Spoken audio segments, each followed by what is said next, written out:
All right. All right. All right. All right. All right. This, of course, is your boy BJ. Welcome back to, let me see if I can lower the camera here. Welcome back to No Filter MMA. Guys, I'm here. I'm back. I'm back. Now, I made a few changes here. Once you guys start commenting, then you'll see the changes here. I got some moderators in this bitch. It's Friday night, guys. I got nothing on my to-do list. So why not come here and kick the shit with you guys? Why not? Why not come and kick the shit here with y'all? I think I should. I think that's a very good idea. Robert Henry is in the building. First one in, Robert Henry. What is up, man? Let me see here. What's up, Robert Henry in the chat? First one in, last one out. Robert Henry. That's what I'm talking about. What's up? What's up, fam? Okay. So everybody's talking about in the world of MMA, everybody's talking about McFarlane versus Velasquez. This is the fight that everybody wanted. This is the fight that everybody wanted. This is the person.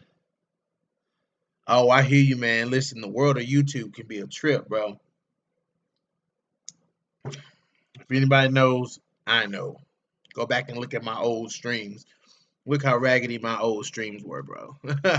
Like I said, if anybody knows, I know the fight we all want to see. Yeah, it's the fight everybody wants to see. This is who everyone thinks is going to dethrone Ilima-Lei Macfarlane. Me, honestly, guys, I don't see it. I mean, I'm sorry, man. Yeah, guys, got my Phoenix pinned here. My good luck charm. Let's go, baby. I don't see it, guys. I'm sorry. I'm not on the Velasquez hype train. I mean, it's not even really a hype train, but this is who everyone thinks is going to beat Ilima-Lei Macfarlane. And I'm like, whew, man. So what is it? Let me ask you guys. I'm gonna ask you, Robert Henry. What is it about Ilima-Lei that you feel is why she beats? I mean, what is it about Velasquez that makes you feel like she beats Ilima-Lei Macfarlane, man? I mean, just for me, the well-roundedness of Ilima-Lei, the fact that Ilima-Lei is a wrestler, she comes from that grappling background. You know what I'm saying? She comes from that. Let me see. Who is this? Um,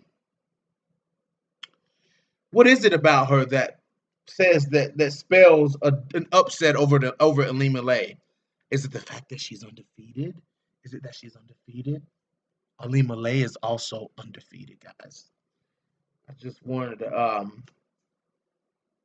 kind of wanted to throw that out there in case people forget that Ilima-Lei is undefeated. I kind of feel like Velasquez is a little one-dimensional. I may be wrong about that, but I need to look up her record. Let's look up her record, guys. I'm gonna play devil's advocate here because I'm gonna hit y'all, Juliana Velasquez. Let's look up Juliana Velasquez and let's find out. Let's do that. Let's look up Juliana Velasquez's record and let's see how notable her wins are. Let me find it here. Click on her record. No losses. Bruna Ellen. That's a good win. Christina Williams. That's a good win. Alejandra Lara. That's a good win. Rebecca Ruth. Nei Liang. Tayana Taigma. Elaine Albuquerque. Rosie Duarte. No, don't know who they are.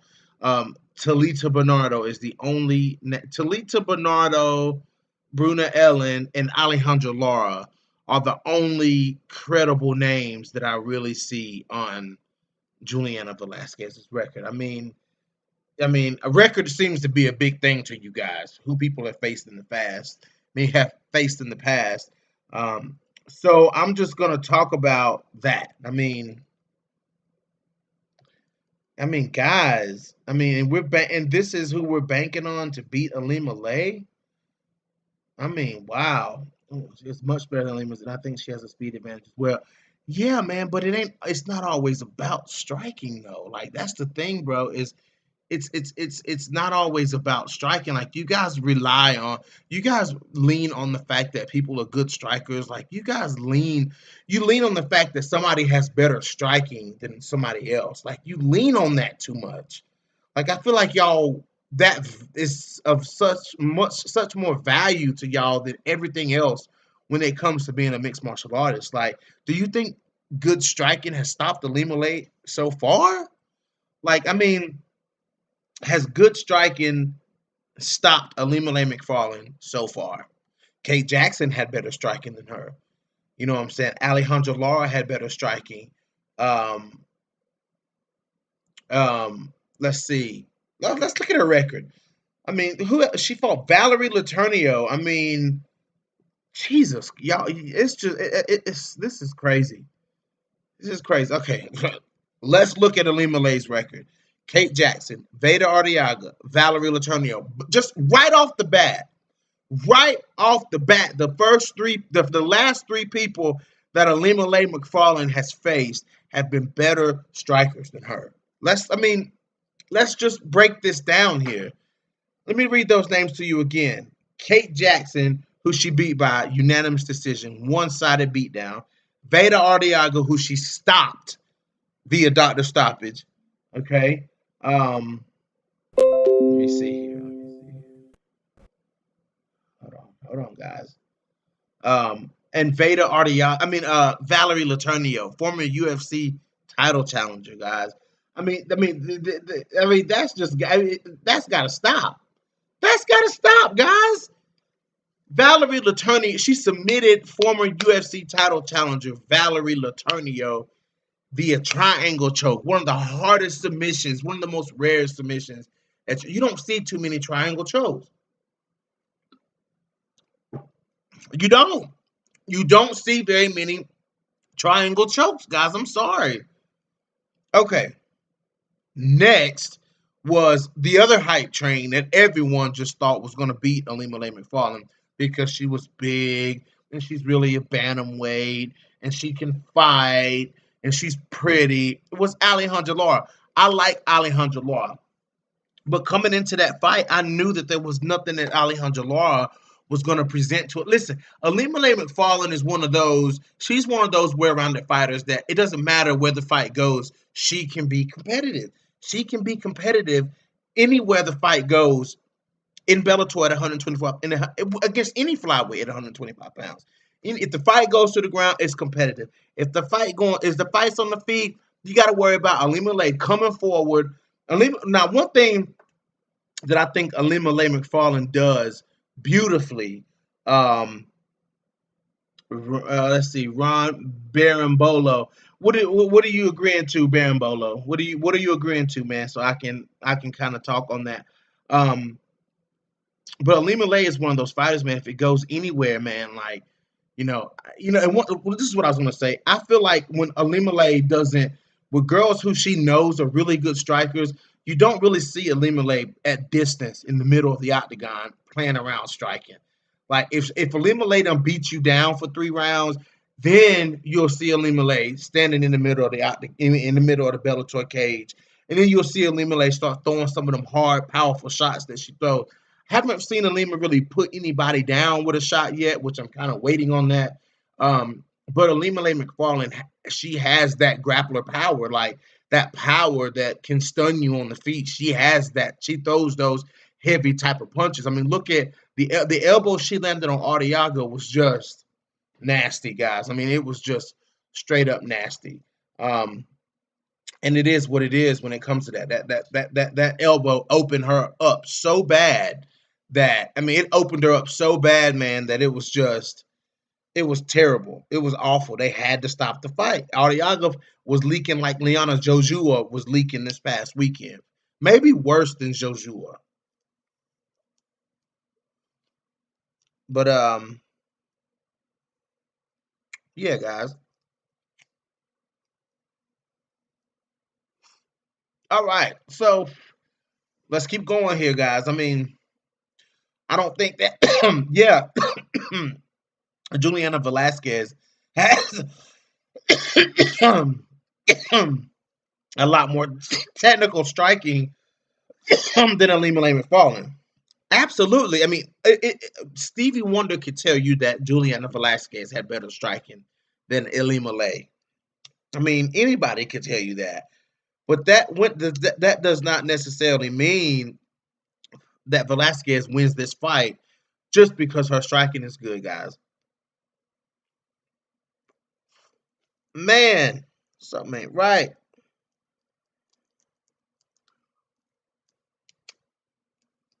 Mm, there we go. Something, yeah. But anyways, guys. So let's continue to scan through Ilima Lay's record, guys. I mean, this she's got, which I think was one of the hardest fights of her career, was the rematch against Emily Ducote. The rematch against Emily Ducote, where she won the flyweight belt. Um, you know, because she had already beat Emily Ducote, and Emily Ducote, man, the first round, the first fight they had, it was a pretty scrappy fight. The first fight with Emily Ducote, I think Emily Ducote really pushed McFarlane early on in her career because McFarlane was only 5-0. She was only 5-0 when they fought the first time, and I think that Ducote really pushed McFarlane to show her, who she really is. And then, in the hardest fight of McFarlane's career, you have Ducote again. You have a rematch. She has to face that same person again, and the rematch for the belt. And then she stops Emily Ducote.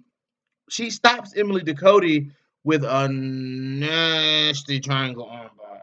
I mean, nasty. Listen, she had no choice but to tap. Ducote had no choice but to tap. I'm sorry, guys, but she did. She had no choice but to tap. And just the fact that Alima Lay, I mean, let's look at the Ducote fights. Alima Lay was able to dominate Ducote, not dominate, but she was able to, you know, put on a well-rounded performance, what I'm saying, to earn her a victory. Then to have to fight that same person again for the title. Um, rematches don't always go the way you think they're going to go just because you won that first fight. But she was able to stop Ducote the second time, win the inaugural Bellator flyweight championship belt, and she has successfully defended that belt. Let's look at how many times Alima Lay has defended that belt. Okay, one, two, three, four. She has four. She has defended that belt 4 times, and she's 11-0 in her career, guys. What is it about Juliana Velasquez, guys? What is it about Juliana Velasquez that makes you guys think that she is going to derail Ilima Lay McFarlane? I don't think you guys really credit Ilima Lay McFarlane for how good she really is. She may, listen, she may be a big fish in a small pond, but that doesn't mean that Ilima Lay isn't good. McFarlane is very good. I think she's a little big for that weight class, though. I do think McFarlane is a little big at that weight class. I feel like if they had the 135-pound division, I feel like McFarlane would be, if not the champion, she would be a top contender at 135 if Bellator had a solid 135-pound division. Now you have seen fights that they contract at 135 pounds, but they aren't really like a solid bantamweight division. Like they're not 100% a bantamweight division. So you can't really be like, oh well, she could have fought at 135. She could have fought at 135, but there's a bona fide 125-pound division in Bellator and she's the champion. So where do you guys think Ilima Lay gonna get that money from? She gonna get that money from that 125-pound division. Period. Period.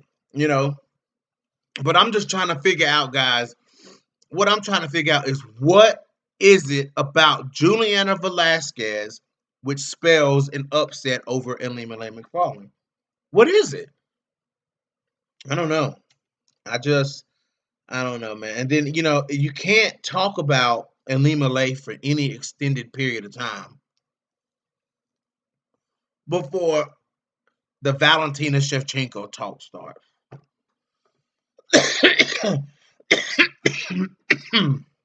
And I'm just like, guys, man. I mean, here we go. Why compare Ilima-Lei to Valentina Shevchenko? Why do that? Like, what is that going to get you but heated? Like, where is that going to get you? They're never going to fight, guys.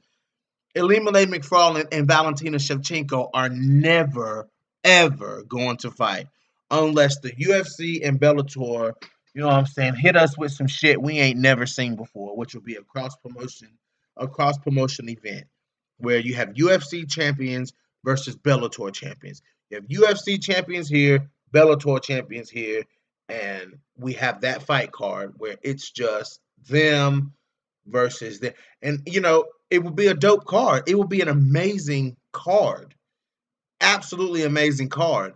You know what I'm saying? I mean, imagine um imagine Jan Blachowicz versus what's the dude that just beat Brian Bader, Vadim Nemkov. Oh my god. Imagine Gegard Mousasi versus Israel Adesanya. Brian Bader versus Stipe. Ilima-Lei versus Valentina. Pitbull versus fucking Peter Yan. Pitbull versus Alexander Volkanovski. You know what I'm saying? Like, it's so many possibilities for things. Or do like even if you don't do all champions, MVP versus Stephen Thompson. Oh my gosh. MVP versus Stephen Thompson? Oh my goodness. Woo! Woo! Listen, I would pay my hard-earned money to watch that. I don't know about you guys, but that's the only way we're going to see Macfarlane versus Shevchenko is if the UFC and Bellator decide to cross-promote and do it. Belts are on the line. Belts are on the fucking line. Why not? Why not? Put the belts on the line. Okay? Put the belts on the fucking line. Let's see a champ. Let's see a real champ. Let's see a real champ. Defend the UFC championship belt, defend the Bellator championship belt. That would be something you don't see every day. Listen, man, the UFC and Bellator, they missing the ball. They missing the ball, man. They could do these events like once every other year. Every other year. Therefore, you kind of give the divisions time to sort out, and then boom, you have a new champion or the same champion. You know what I'm saying? Like, what if you had somebody go on this like incredible run defending the UFC belt and the Bellator belt, fighting twice a year, defending the UFC belt once and then the Bellator belt once.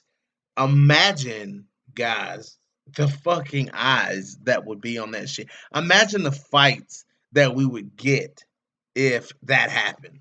Just imagine the fights that we would get if that shit happened. We would get the Amanda Nunes Chris Cyborg rematch. You know what I'm saying? I mean, whew, crazy shit that could happen. But yeah, guys, back to Macfarlane and Velasquez, guys. Really just don't see unless somebody I mean, not everybody. I think the person that has the most chance of beating her is Denise Kilholtz. I mean, maybe Denise Kilholtz, and maybe Juliana Velasquez has a bona fide, a solid chance of beating Ilima-Lei Macfarlane if because Ilima-Lei is the one who dictates this fight, just because Ilima-Lei Macfarlane can fight on the ground. Ilima-Lei Macfarlane can take this fight to the ground and change the course of this fight anytime she wants to do it. You know what I'm saying? Like, so that's, one thing that you got to remember, guys, is who is going to be dictating the pace of this fight. I feel like Ilima-Lei Let me see, guys. Let me go back here. Let's see. Hold on, guys. Let's see. Hold on.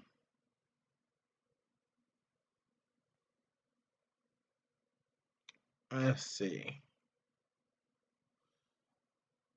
Okay, I'm back. Just like, what God, what was I saying, guys? I forgot what I was saying.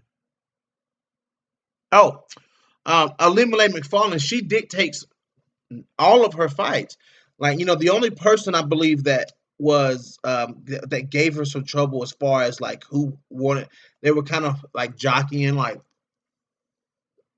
who's going to lead this fight, who's going to do this, who's going to be the leader of this fight, who's going to be the leader and who's going to be the follower. And I feel like Vader Arteaga kind of jockeyed with Elimelech McFarlane as that fight was going on. You know what I'm saying? Because Vader Arteaga was like, "No, I'm right here. Like I'm right here. I'm right here." You know what I'm saying? Like you're not gonna run all over me. And I like that Vader Ariaga went out there with that mentality against somebody like Elimelech McFarlane. But Elimelech, man, like she just changed the course of the fight when she landed that elbow. And even if they had let the fight continue, you can kind of see the life come when Arteaga, as much as she wanted to continue, when Arteaga ate that fucking elbow to the forehead while she was flat on her back, a piece of her left that fight. A piece of her left that fight. It just is what it is. A piece of Arteaga left that fight. Like she was when she got back to her feet, she was like, "What the fuck just happened?" I mean, imagine how hard McFarlane had to land that elbow in order for it to split her open like that. So disregard the cut, the impact, guys. The impact that elbow landed on Arteaga's head, man, was just fucking nasty. It was nasty, super nasty. Oof. Mm. But like I said, guys, oof. I'm glad Marcus Bell and them ain't in here right now, boy. That's all we would hear. That is literally all we would hear is Valentina Shevchenko. It's nice to take a breath when you're talking about flyweights. Oh boy. Oh, Savage MMA, what's up, man? Hell, that's Robert Henry. Same fucking person. Yeah, I know I need to throw it up there, bro. I'm about to post let's see, I'm just on here talking shit, Robert Henry. Mm. Here we go. You can't talk about no flyweight.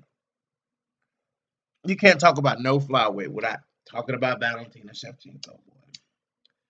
Here we go. Here we go.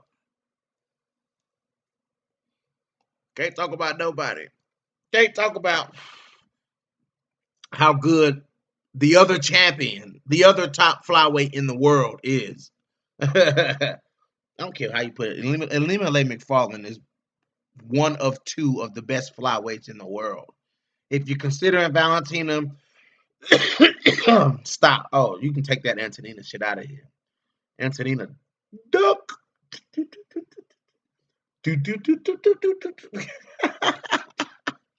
Antonina Shevchenko is a fade ducker. Facts are facts.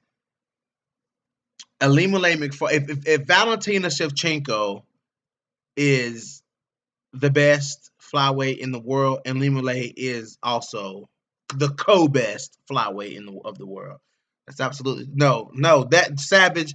Listen, bro. I'm not gonna argue. Who do you think I'm gonna believe, dude? Who do you think I'm gonna believe? Come on, bro. Jillian Robertson said it out of her own mouth. Just like this is that was the second time somebody called out somebody for ducking a fade on No Filter MMA. And the first time was Tatiana Suarez. Tatiana Suarez called out Michelle Watterson for ducking that fade. And you think I'm not gonna believe Tatiana Suarez? Come on, bro. Why would I not believe that? Why would I not believe Tatiana Suarez when Tatiana said that Michelle Watterson ducked a fade? She ducked Tatiana Suarez. She did not want to fight Tatiana Suarez. It is what it is. What's been debunked? What's been what's been debunked? Who debunks? Ain't nobody debunked that. Man, stop playing. Ain't nobody debunked. Do you think Jillian Robinson gonna lie? When has Jillian Robinson ever lied about something like that? She didn't lie about Courtney Casey cheating when they were fighting, hooking her fingers in her glove. She not gonna lie about Antonina Shevchenko turning down the fight. Antonina Shevchenko turned down the fight with Jillian Robertson. It is what it is, Robert Henry. It is what it is. Ain't no getting around that. You can't call everybody else out for ducking fades, but give Antonina Shevchenko a pass because it was Jillian Robertson. Stop, Robert Henry. You're making listen, Rob. Listen. I don't care what nobody say. I understand that Coach said that Antonina don't take short notice fights, that she never has. But Antonina is not a top contender. Antonina Shevchenko ain't in the position to be picking and choosing when she fights, to be turning down any fight. If Antonina Shevchenko thinks that she can go in there and beat anybody in that division, she should have took the fight. You don't get around that, Robert Henry. You don't get a pass. Antonina don't get a pass because, Antonina don't take short notice fights. Antonina don't take short. No, it don't work like that. It don't work like that. Stop it. Robert, what? Did you really? Okay. So Megan Anderson don't take short notice fights either then. So did she duck Chris Cyborg? Megan Anderson don't take short notice fights either.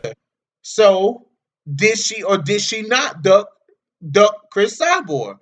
Answer the question. Did she or did she not duck Amanda Nunes? Because Megan Anderson didn't take the fight because it was on short notice. So did Megan Anderson duck Chris Cyborg or did she not duck Chris Cyborg? I'm listening, Robert Henry. Did she or did she not duck Chris Cyborg? She ducked Chris Cyborg. And Antonina ducked Jillian Robertson.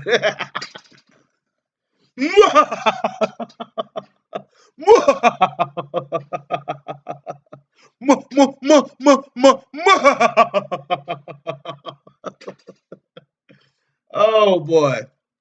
You call it what you want to, Robert Henry. You can believe what you want to. You can believe what you want to. Seriously, I'm telling you that you can believe what you want to believe, bro.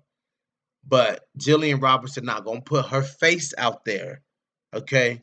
Jillian Robertson is not gonna put her face out there on a live interview on a podcast that speaks very highly of her. Listen closely, Robert Henry. Jillian, you don't think Jillian? Listen, I'm the first YouTuber that Jillian Robertson ever interviewed with. I'm the first YouTuber that ever reached out to Jillian Robertson, singing her praises and telling her that I am dying to get an interview with her. I am.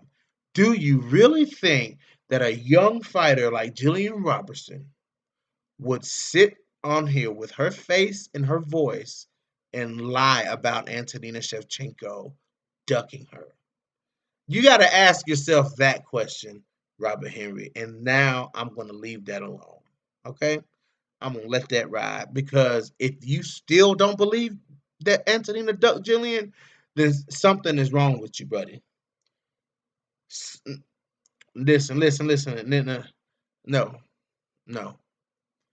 Whatever. No, you can't make up excuses for that for your favorite fighters, bro. That's what you do.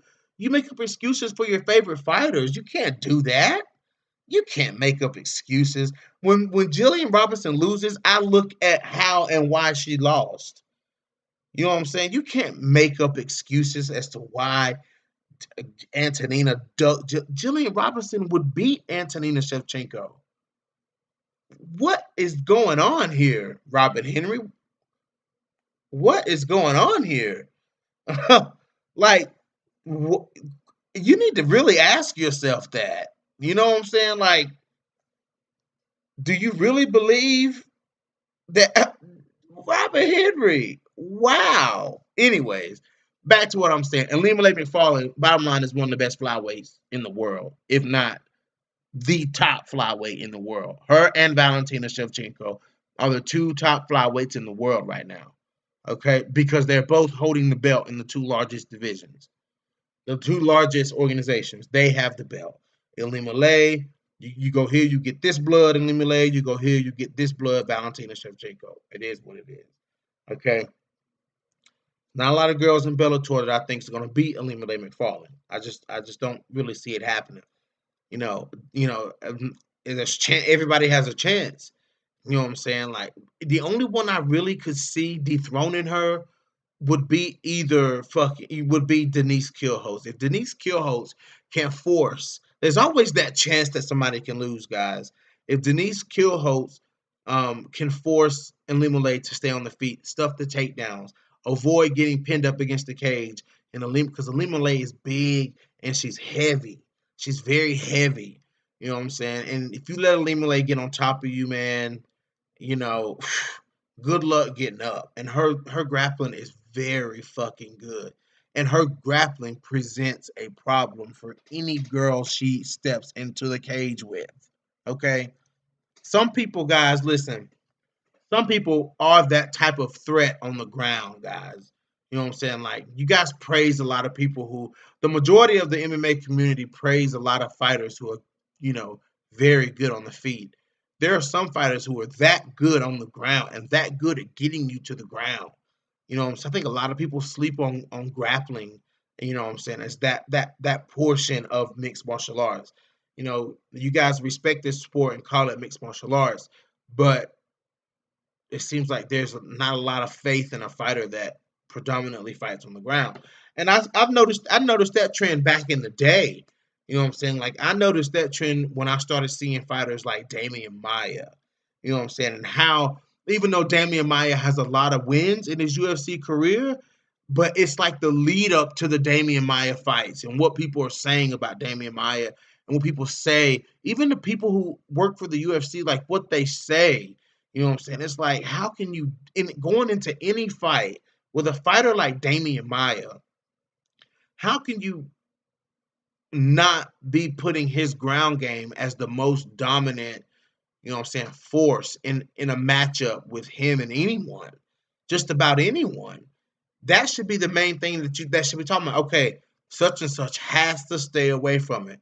You know what I'm saying? But people will be talking more about the striker, and old Damian Maya would have to be careful. I understand, but it's like the push of it was more toward the striker winning the fight, and Damian Maya, and because of their fight styles, they're also the underdog most of the time. You know what I'm saying? Like, it's crazy. You have to be super dominant on the ground, like Tatiana Suarez or Khabib or Damian Maya. Once you have shown how good you are on the ground, then some of those fights you start to see these fighters coming in as the favorites in these matchups. You know what I'm saying? And it takes them a while. It took Tatiana Suarez a while to start being just, right out the gate. Tatiana Suarez is the favorite in this matchup. You know what I'm saying? When she walked into that fight with Nina Ansaroff, there was no question as to who was the favorite in that fight. You know what I'm saying? When Jillian Robertson walked into the octagon with Pauliana Botelho, there was no question in who was the favorite, who was going to win that fight. You know what I'm saying? There was no question who was going to win that fight. And when Khabib walked into the octagon with Justin Gaethje, there was no question. You know what I'm saying? So it's kind of like that with Elimelech McFarlane, man. You know what I'm saying? Like, she can take you down. She's probably gonna take you down, and she's probably gonna dominate you on the ground, no matter who you are. So it's gonna take somebody to stuff the takedown and to beat her up on the feet. That's what it's gonna take to beat Elimelech McFarlane. Somebody to stuff the takedown, somebody to outwork Elimelech, because Elimelech's work rate is very high for some. Her work rate is very high. She's always doing something. There's never really a stale moment in an Ilima-Lei McFarlane fight. Let's look at it. Why do like use okay, I don't know what that means. Why do like use what you know a lot of fans do? Okay. That make them even popular against do well that make them popular against when you know that hardcore fans know Valentina's ground game is top notch, bro. Okay, that sounds ridiculous, Robert Henry.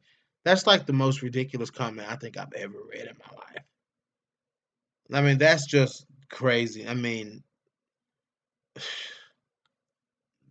for you to sit here and think that Valentina's ground game is better than Jillian Robertson's or Ilima-Lei McFarlane's is, dude. That lets me know a lot about you, Robert Henry. It really does. Like, the more you talk, the more I learn about you. And, whew, I mean, I'm not even gonna go there. But yeah, whatever, whatever.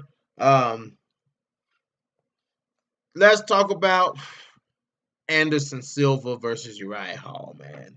This is one that gets me right here, man, because when you're a fan of Anderson Silva, man, like I've always been a fan of Anderson Silva. I've always pick Anderson Silva to win fights, no matter who he's fighting. It's always Anderson Silva. Yeah, but yeah, you pretend that we don't know how important certain fighters' ground game is to their success. No, I'm not saying that. I'm just saying like the masses of people they favor somebody who's a better striker. They don't give the credit to um the fact that some people are so good on the ground that it completely nullifies what someone can do on the feet. Like, when you have to be high level grappling, like Charles Oliveira. You know what I'm saying? Khabib.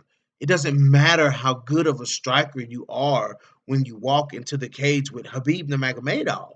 It does not matter how good of a striker you are when you walk into the cage with Khabib.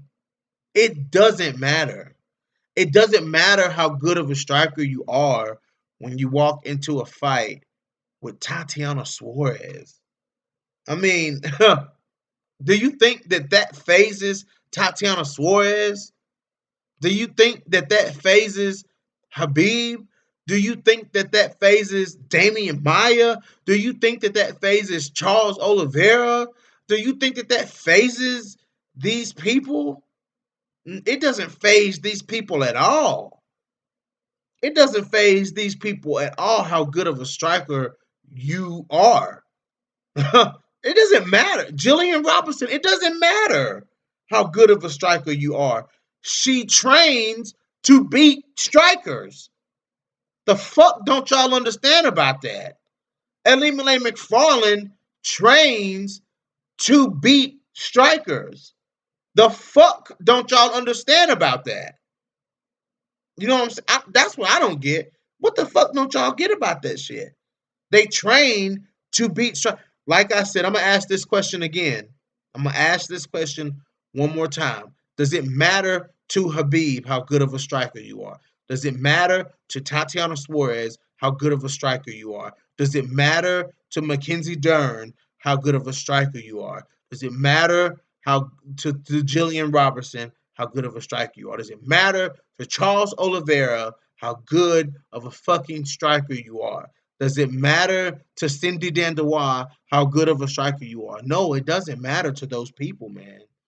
They're going to get you down. They're going to take you down. And they're going, does it matter to Ilima-Lei McFarlane? No, not one bit. Not one bit. Because they're going to take you down and beat you up. You know what I'm saying? It is what it is. Khabib is in a class of his own. With what? What put Khabib in the class of his own? His fucking ground game. That's what put Khabib in the class of his own. Dude, listen, Robert Henry, I don't know how long you've been following men's MMA, but Everyone doubted Khabib up until his championship run, up until he got the belt, and far after he got the belt. People still doubted Khabib. Khabib fought the most, listen, I'm going to put it like this. Khabib fought the most deadliest strikers that the 155-pound weight class could offer him. Edson Barboza, arguably one of the best strikers in UFC history, Khabib took him down and dominated him. He dominated him, bro. Dominated him. Okay? Stop, man. Stop. Dustin Poirier, you know what I'm saying? One of the best boxers at 155 pounds. Conor McGregor, one of the best Taekwondo practitioners the world's ever seen. You know what I'm saying? You know what I'm saying? Conor McGregor took him out. Justin Gaethje, not the most technical striker, but one of the hardest hitting 155 pounders you'll ever find in this world.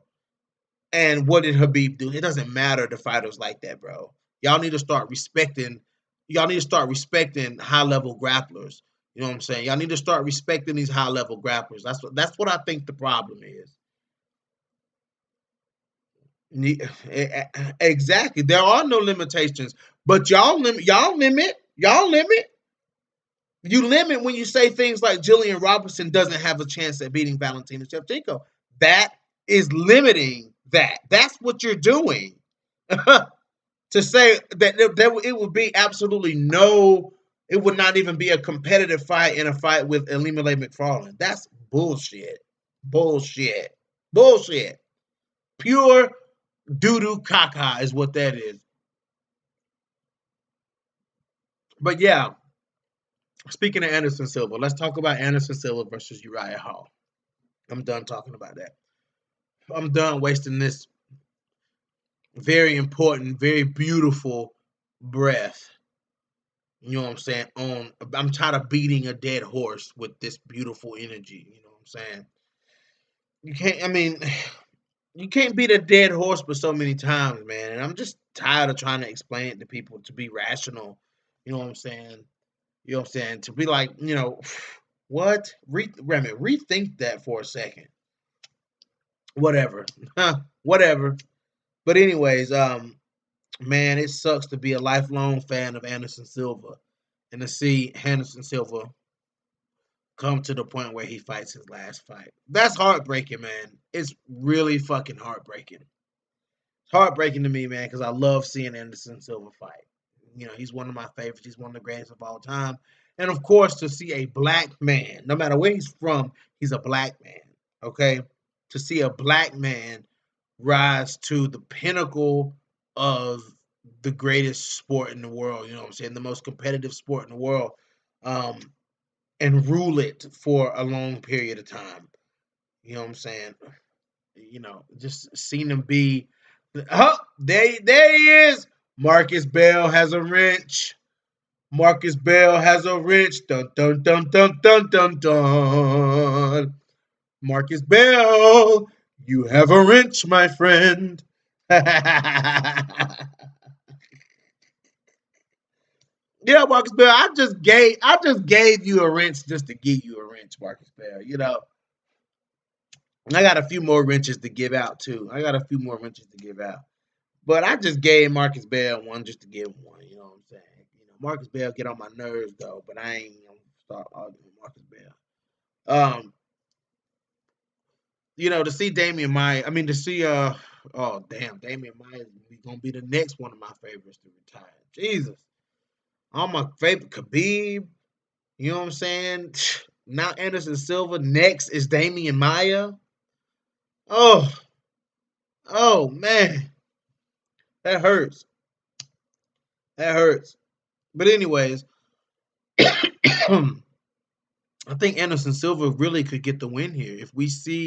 If Anderson Silva goes out, you know what I'm saying, old Anderson Silva style, you know what I'm saying, I really do think that he could defeat Uriah Hall. You know what I'm saying? Like, that's who I chose in my official picks over on Bloody Canvas. Guys, go check out our picks at bloodycanvas.net, by the way. Shout out to my boys over at Bloody Canvas, John, Anthony, Sergio, Alex, fucking Joe, fucking so many of them over there, man.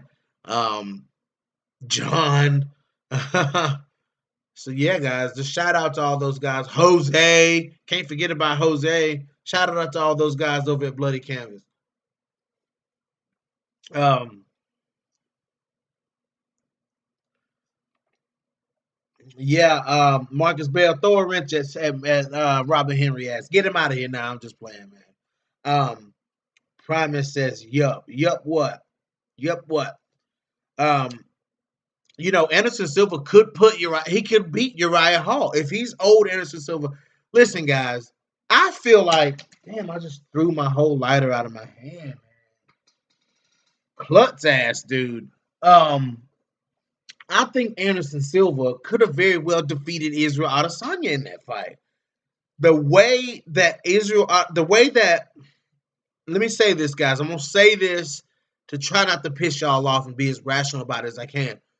The way that Anderson Silva forced Israel Adesanya to fight, the way that Anderson Silva forced Israel Adesanya to fight, if Anderson had put more volume with what he was doing, the way he was kind of confusing Israel Adesanya, because he was in some way they were mirroring each other a lot, you know.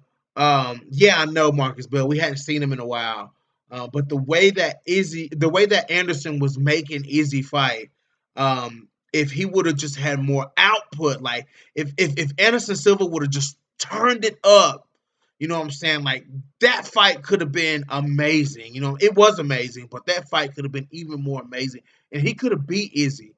Anderson could have beat Izzy, but maybe. Well, in his last few fights, you know what I'm saying, Silva's been kind of like really showboaty, like really lackadaisical, you know what I'm saying? Like he hasn't really he is it kind of looks like he's just having fun out there, literally. Like it literally looks like, because it's like he's not taking it that serious, like, and it's okay for Anderson Silva to fight like that. It's okay for him to do that, because for one, he's so good that nobody knows really what he's gonna do. So everybody's kind of like, what do I do? People kind of freeze in front of Anderson Silva.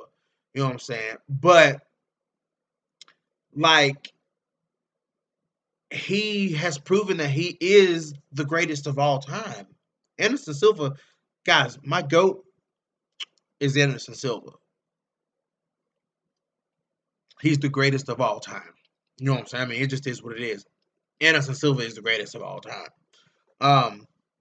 And I feel like you know, he's earned his stripes to where he could actually go in there and have fun. And he knew that he could go in there and have fun with Israel Adesanya, and I think he could have won that fight. Neither here nor there. It is what it is. He got stopped by Cannonier. He lost to DC. He's lost some fights. But if Izzy comes out, and one thing about Uriah Hall though is, Uriah Hall can fight. A lot of people talk about Uriah Hall because we've seen him fight killers like Paolo, and we've seen him lose. You know what I'm saying? Like, Uriah Hall is still a fucking animal. I mean, it is what it is. I think Izzy overwhelmed Silva with firepower in the end. Izzy is a pressure fighter. He's fighting the historic greatest counterpuncher ever in that fight. Yeah. Facts. Yeah. You're right. But Anderson Silva, man, still one of the greatest. He's still a better fighter than Izzy. Should have took his record with him. He should have, Marcus Bell. Yep, he should have.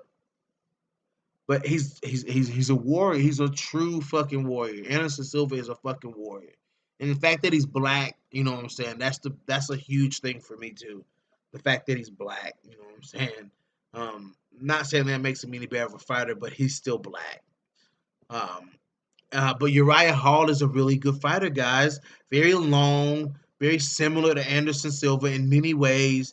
You know what I'm saying? This could be a very competitive fight. But I think that if Anderson Silva is not careful with Uriah Hall will sleep him.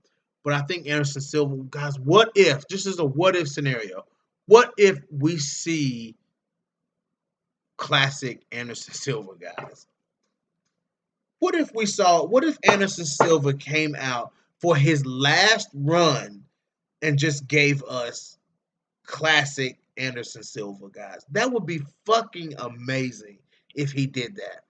You know what I'm saying? And just fucking decimated Uriah Hall. Like, man. And then drop the mic after that and be like, I'm out, bitches. That would just be like literally the best thing that Anderson Silva could do. That's the best way that he could literally go out. Just drop the mic. I'm done. You know what I'm saying? Take that L with you. You know what I'm saying? And just get the fuck out and just go retire in Brazil and teach motherfuckers how to be bad motherfuckers just like he was. And, you know, people who could walk around with the tag of I was the greatest of all time. And Anderson Silva was the greatest of all time. I couldn't be more excited for this fight, guys, to see Anderson one last time.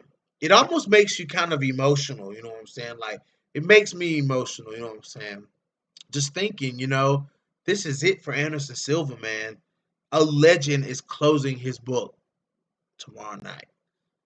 You know, like a legend is literally writing the last page of his book tomorrow night. You know, I mean, just an awesome fucking way for Anderson Silva. You know, and I can't wait to see him go. I can't wait to see him fight, man. See him have fun in there and see him do it one more time. You know what I'm saying? Like he deserves that kind of respect, man. And I fucking love Anderson Silva. It is what it is. I fucking love Anderson Silva, guys.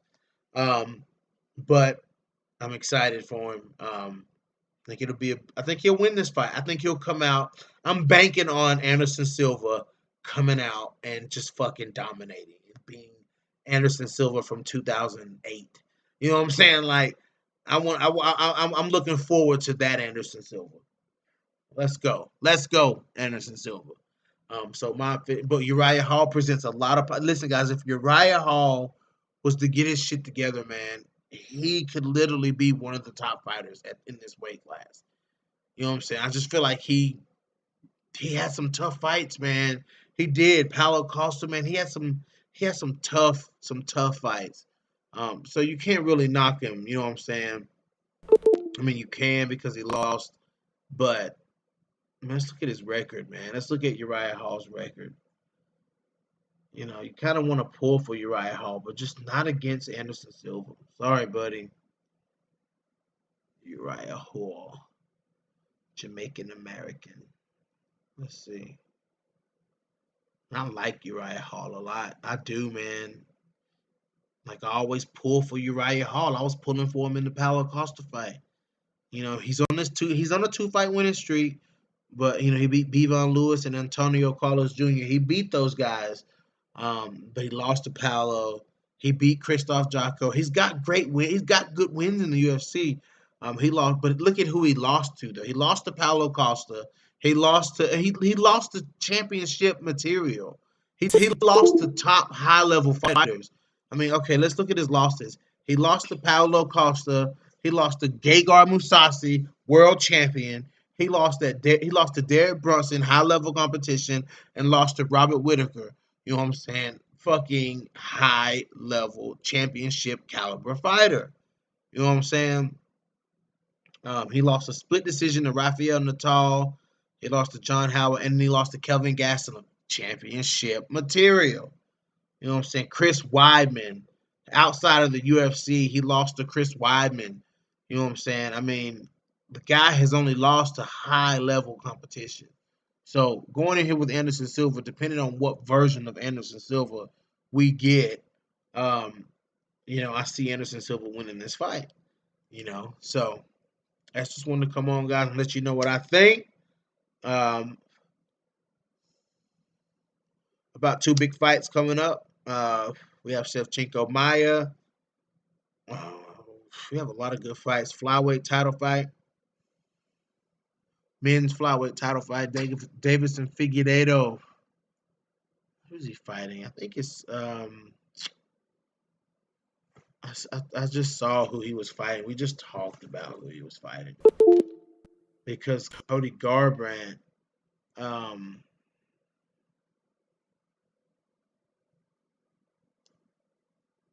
Let's see. I gotta look at it, guys. This this greenery is getting to me. 250. Alex Perez. I was gonna say Alex Perez. I think Brandon Moreno should have got that flyweight title shot though. I like Brandon Moreno. You know what I'm saying? Like even though Brandon Moreno's fighting on that same card, you know what I'm saying? I think his fight with I think Brandon Moreno's fight with Brandon Royval, I think that's a title eliminator fight for sure. Because I think Brandon Moreno should have been the one that got the title shot. I really like Brandon Moreno, guys. I don't know what it is with me and people from Tough. I really like tough people. I don't know. I guess because you follow them through the season, you get to know them. You know what I'm saying? You watch them fight. I really like tough people for some reason. I don't know. But I really thought Brandon Moreno should have got that fight because he's done well. See, that's Brandon Moreno is where Jillian Robertson should be. You know what I'm saying? Like, I mean, let's look at Brandon Moreno's um, path in the UFC. Coming off a tough. Let's see, Brandon Moreno. Let's look at that. I mean, like, he came off a tough, blazing. He got right to the top where he should have been. Let's look at this. Let's look at Brandon Moreno's path since coming into the UFC. Let's see. Okay. He beat Luis Smoker, Ryan Benoit, Dustin Ortiz. That's 3 fights in a row. He went on a 3-fight blaze when he first got into the UFC. And he lost to Sergio Pettis and Alexandre Pantoja. And he won against Michael Perez. He had a draw against Aksar Askarov, which was a good goddamn fight. Then he beat Kai Kara France and Hussier Formiga. Now Brandon Moreno is in a title eliminator fight. Brandon Moreno is now in a title eliminator fight. So let's look at Jillian Robertson's record. Okay. Just to compare with Jillian Robertson's path since coming off of tough. Let's check it out. Jillian Robertson. She beats Emily Whitmire. She beats Molly McCann. She loses to Maida Bueno Silva. She beats Veronica Macedo. She beats Sarah Froda. She loses to Macy Barber. She beats Courtney Casey. She beats Poliana Botelho. So Jillian Robertson should be fighting in the top 5. No, not that kind of tough. I'm talking about the Ultimate Fighter tough, like TUF. Primus. TUF, not TOUGH. Yeah, man, Shemaev is a hype train. He's supposed to be fighting Leon Edwards. He better be careful. Leon Edwards will put his ass out. You know what I'm saying? I don't see him going in there and punching him one time like he punched Gerald Meerschaert. I can't believe he knocked out Gerald Meerschaert like that.